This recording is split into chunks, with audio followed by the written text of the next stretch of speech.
नमस्कार फ्रेंड्स। आज का हमारा टॉपिक है नागरिकता। नागरिकता को हमने पिछले वीडियो में सभी सिद्धांत है पढ़ा था। नागरिकता के हमने 5 सिद्धांत देखे थे।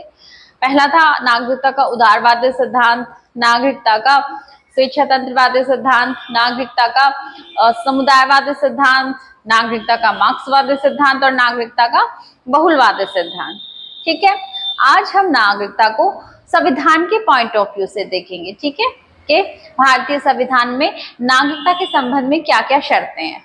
ठीक है, भारतीय संविधान के भाग 2 के अनुच्छेद 5 से 11 में नागरिकता का वर्णन मिलता है। भाग 2 के अनुच्छेद 5 से 11 में नागरिकता का वर्णन मिलता है। ठीक है, अनुच्छेद 5 क्या कहता है? 5 कहता है अधिवास द्वारा नागरिकता। अधिवास मतलब मूल निवास के हिसाब से, जहां वो रहते हैं उनके हिसाब से नागरिकता। नागरिकता की 3 शर्तें बताई गई है अनुच्छेद 5 में। पहली क्या है? वह व्यक्ति भारत के राज्य क्षेत्र में जन्मा हो। कौन व्यक्ति? जो भारत की नागरिकता लेने का अधिकारी है, वह व्यक्ति कहाँ? भारत के राज्य क्षेत्र में जन्मा हो। ठीक है, उसके माता पिता में से कोई एक भारत में जन्मे हो, वह संविधान के प्रारंभ से ठीक पहले कम से कम 5 वर्षों तक साधारण तौर पर भारत का निवासी रहा हो। मतलब जो व्यक्ति भारतीय संविधान के हिसाब से नागरिकता लेने का दावेदार है, अनुच्छेद 5 के तहत उसको भारत का नागरिक होना जरूरी है। उसके माता पिता में से किसी एक का भारत में जन्म लेना जरूरी है, या फिर ऐसा नहीं है तो वह संविधान के प्रारंभ से ठीक पहले कम से कम 5 वर्षों तक साधारण रूप से भारत का निवासी रहा हो। ठीक है, अब अनुच्छेद 6 क्या कहता है? भारतीय संविधान का अनुच्छेद 6 कहता है पाकिस्तान से प्रव्रजन करके आए व्यक्तियों की नागरिकता। पाकिस्तान से प्रव्रजन करके आए नागरिकों की नागरिकता। प्रव्रजन मतलब होता है प्रवास करना या फिर जाके वापस आते हैं वो। ठीक है, तो जो व्यक्ति पाकिस्तान से जाके वापस भारत आए हैं उनके संबंध में अनुच्छेद 6 में 2 शर्तें दी गई हैं। पहली शर्त है उन व्यक्तियों के दादा दादी, नाना नानी या माता पिता में से किसी एक का जन्म भारत शासन अधिनियम 1935 द्वारा परिभाषित भारत के राज्य क्षेत्र में हुआ हो। किन व्यक्तियों की? जो पाकिस्तान जाके वापस भारत आए हैं, उन व्यक्तियों के दादा दादी, माता पिता, नाना नानी में से कोई भी भारत शासन अधिनियम 1935 के तहत वो भारत के नागरिक रहे हों या उनका जन्म भारत के राज्य क्षेत्र में हुआ हो। ठीक है, दूसरी शर्त बताती है कि 19 जुलाई 1948 से पहले और बाद में प्रव्रजन करने वाले के लिए अलग अलग है। मतलब 19 जुलाई 1948 से पहले जो व्यक्ति पाकिस्तान से भारत आ गए हैं और 19 जुलाई 1948 के बाद जो पाकिस्तान से भारत आए हैं, उन दोनों के लिए अलग अलग प्रावधान है। क्या है? इस तिथि से पहले, किस तिथि से पहले? 19 जुलाई 1948 से पहले आने वाले व्यक्तियों के लिए सिर्फ इतनी शर्त है कि वे आने के बाद साधारणतः भारत में रह रहे हो। यानी कि 19 जुलाई 1948 से पहले जो भी व्यक्ति भारत आ गए हैं वो साधारणतः कहाँ रह रहे हो?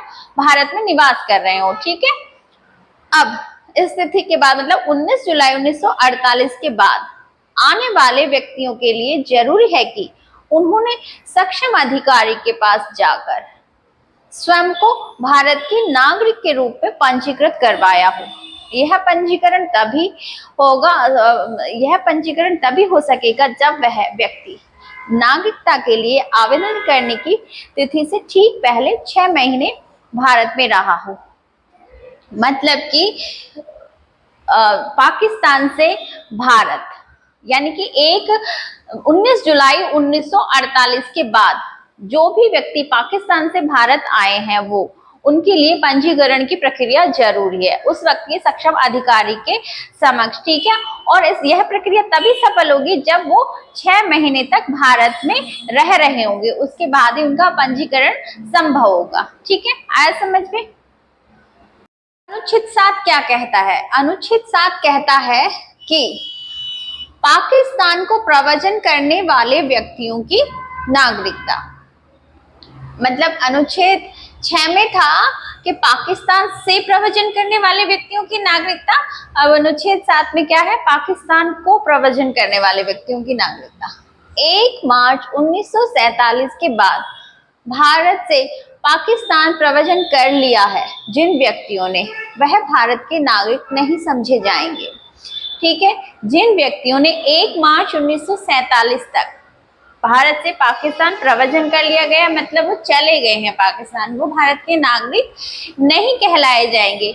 लेकिन किसी कारणवश उनको वहां एक्सेप्ट नहीं किया गया, उसके बाद वो जब वापस भारत आते हैं तो उन पे कौन सी क्रियाविधि लगेगी, अनुच्छेद 6 की।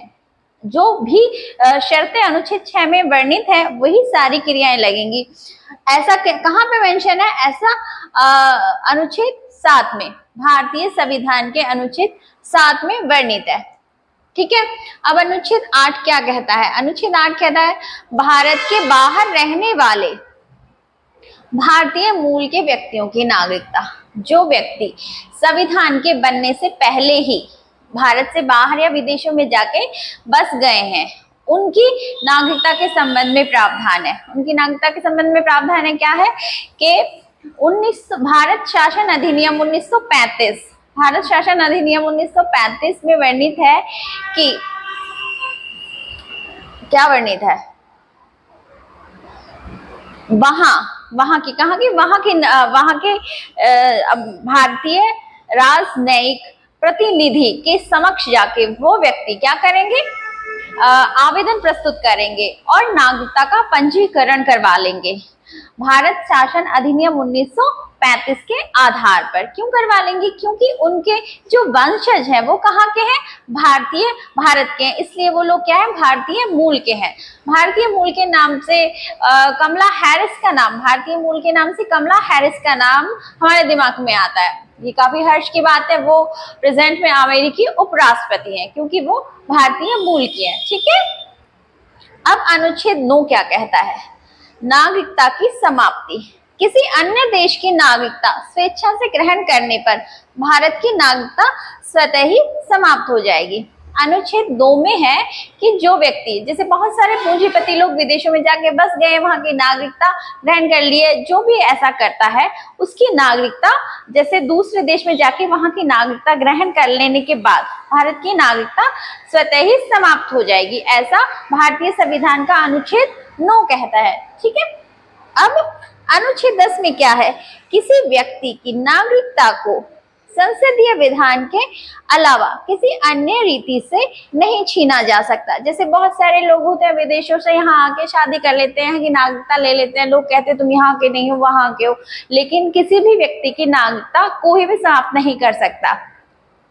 केवल संसदीय विधान के अलावा कोई व्यक्ति उसकी नागरिकता को नहीं समाप्त कर सकता, ऐसा भारतीय संविधान के अनुच्छेद 10 में लिखा गया है। किसी व्यक्ति की नागरिकता को संसदीय विधान के अलावा किसी अन्य रीति से नहीं छीना जा सकता। ठीक है, अब अनुच्छेद 11, भारतीय संविधान का अनुच्छेद 11 क्या कहता है, नागरिकता से संबंधित रीति बनाने की शक्ति संसद को होगी। इस संबंध में संसद ने नागरिकता अधिनियम 1955 पारित किया है। नागरिकता से संबंधित जो भी रीति विधान बनाए जाएंगे वो कौन बनाएगा, वो संसद बनाएगी। इस संबंध में नागरिकता अधिनियम 1955 पारित किया गया।